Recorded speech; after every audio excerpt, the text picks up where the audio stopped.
Serial முடிகிறதுக்கு முன்னாடி நான் ஒரு வாரத்துக்கு முன்னாடி சொல்லும்போது சில காரணங்களால நம்ம வந்து இது பண்ணுறோம், செகண்ட் பார்ட் போக வாய்ப்பு இருந்தால் போவோம், இப்படி மேலோட்டமாக சொன்ன விஷயம் தான். அவங்களுக்கு என்ன பிரச்சனைன்னா, மற்ற ஆர்டிஸ்ட் நான் ஏன் இதை சொல்லலை அப்படின்னா, மற்ற ஆர்டிஸ்ட் யாருக்கும் தெரியாதுன்னு இல்லை, தெரியும், முடியுதுன்னு தெரியும். என்னத்தினால முடியுதுன்னா அதெல்லாம் உங்களுக்கு நான் சொல்றேன், பெரிய பிரச்சனைனாலேயே அது முடியல. எதிர்நீச்சலை பொறுத்த வரைக்கும் ஒரு கிட்டத்தட்ட ஒரு அந்த ஸ்லாட்ல வந்து இன்னும் கொஞ்சம் டாப்ல வந்திருக்கலாம் அப்படின்னு எதிர்பார்ப்பா இருக்கும். சேனலை பொறுத்த வரைக்கும் எதிர்பார்ப்பு இல்லாமல்லாம் இல்லை. இப்போ அது அதே டாப்பர்ல தான் அது முடிச்சிருக்கும். இன்னைக்கு வர டிஆர்பி எல்லாமே அதுக்கு இருக்கு, அப்படியே தான் இருக்கு. ஆனால் அது இன்னும் மெருகேற்றி இருக்கலாம் அப்படிங்கிற மாதிரி எதிர்பார்ப்பு எல்லாத்துக்குமே இருக்கும். இதுல இன்னொரு விஷயம் என்னன்னா, அந்த கதாபாத்திரம் வந்து எவ்வளவு முக்கியமோ, அந்த கதாபாத்திரம் இல்ல அந்த ஆள் மாற்றப்பட்டுட்டாங்க அப்படிங்கும் போது அங்க வந்து ஒரு சரிவு ஏற்படுறது நிறைய சீரியல் நம்ம பார்த்திருக்கோம். அது எதிர்நீச்சல்லையும் பிரதிபலிச்சது நீங்க நினைக்கிறீங்களா? இல்ல கஷ்டம்னா உண்மையிலேயே வந்து ஒரு உருவத்தை காமிச்சு இவ்வளவு தூரம் பண்ணியிருக்கோம். நிச்சயம் அது சிறு சரிவு ஏற்படணும். ஏற்படலைன்னா அந்த கதை தப்பான கதைன்னு அர்த்தம். புரியுதுங்களா? அது வந்து ஒரு மாரிமுத்துவுக்கு இந்த கதாபாத்திரம் கொடுக்காம ஆரம்பத்திலேருந்து வேற ஒருத்தர் நடிச்சிருந்தா வேற ஒருத்தராக தெரிஞ்சிருக்கும். அவர் ஆரம்பத்திலேருந்து அவர் நடிச்சு ஒரு 500 எபிசோடுகள் நடித்த பொழுது அந்த கேரக்டர் வந்து நல்லா காலூண்டி நிற்கும் போது மிஸ் ஆகும்போது தோணும். நான் எந்த ஆர்டிஸ்டையும் இது வரைக்கும் மாற்றவே பெரும்பாலும் மாற்ற மாட்டேன். அந்த மாதிரி சூழ்நிலை வந்தால் கதாபாத்திரத்தை முடிச்சு கூட விடலாம், மாற்றக்கூடாதுன்னு நினைப்பேன் நான். ஆனால் இது அப்படி மாற்றப்பட்டது. ஏன்னா குளங்கள்லேயே எனக்கு அந்த மாதிரி 1200 எபிசோடில் முக்கிய கதாபாத்திரங்கள்லாம் சில பேர் வர முடியாத சூழல் ஆயிடுச்சு, அங்கே இதாகிடுச்சுன்னு கூட நான் மாற்றலை.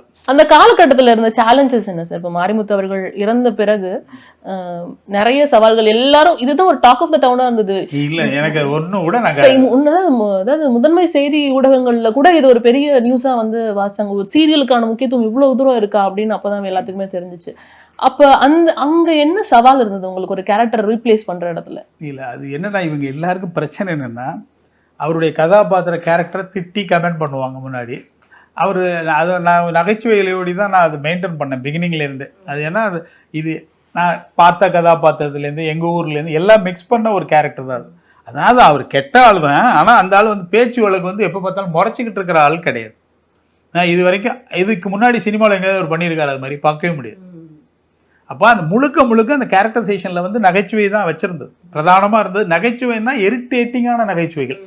அவர் வந்து இரிட்டேட்டாக இருக்கும், அவர் பேசும்போது ஒன்று ரொம்ப, ஆனால் அது ஆடியன்ஸுக்கு பார்க்கும்போது ஜாலியாக இருக்கிற மாதிரி தெரியும். அது சக்ஸஸ்ஃபுல்லாக ஒர்க் அவுட் ஆச்சு. அதுக்கான அவருடைய கான்ட்ரிபியூஷன் மிக சிறப்பாக பண்ணார், கரெக்டாக மேட்ச் ஆச்சு.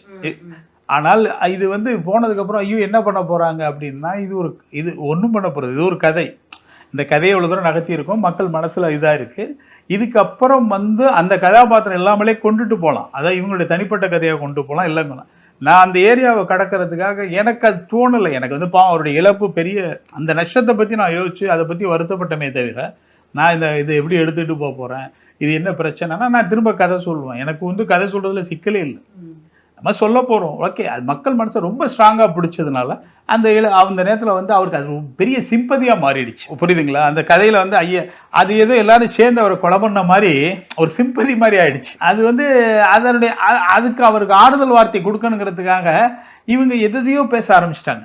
ஆமாம், அது ஒன்றும் இல்லை, ஒரு வாரம் கழிச்சு இன்ஸ்டாகிராமில் ஏதோ சிரிச்சுக்கிட்டு இந்த ரந்தினி ரேணுகாம் போட்டால் இவங்கெல்லாம் பாருங்க மனசாட்சி இல்லாதவங்க. இந்த மாதிரி அவங்க ஒன்று சார் நான் சிரிச்சுக்கிட்டு யதார்த்தமாக ஃபோட்டோ ஒன்று போட்டிருந்தேன் அப்படின்னு சொல்கிற அளவுக்கு சிம்பதியாக மாறிடும். நம்ம ஆளுங்க மாதிரி வில்லனை ஹீரோவாக்குறதோ ஹீரோ வில்லன் ஆக்குறதுங்கிறது ஏன்னா ஒருத்தவன் மிகப்பெரிய நஷ்டம் அடைஞ்சிட்டான் மனுஷன் மரணத்தில், இனிமேல் அவனுக்கு சிம்பதி போடும். இந்த மனோநிலை தான் இது, இந்த உளவியல் ரீதியான மனோநிலை தான் இவங்க இன்னைக்கு இல்லை கவர்மெண்ட்டை ஒப்படைக்கிறதே இது இப்படி தான் ஒப்படைக்கிறது அரசியல் கட்சிகள்கிட்ட. இவங்க அழுகுறாங்க, ஏன் நிப்பாட்டினீங்க அப்படின்னு. இல்லைப்பா, ஒரு சீரியல் எடுத்திருக்கோம், ஒரு நியர்லி 800 எபிசோடு போயிருக்கு, முடிச்சிருக்கோம், அவ்வளோதான். அதோடைய ஃபீலிங் எங்களுக்கு நிறையா இருக்கும், ஏன்னா எங்களுக்கு கஷ்டமாக இருக்கும்.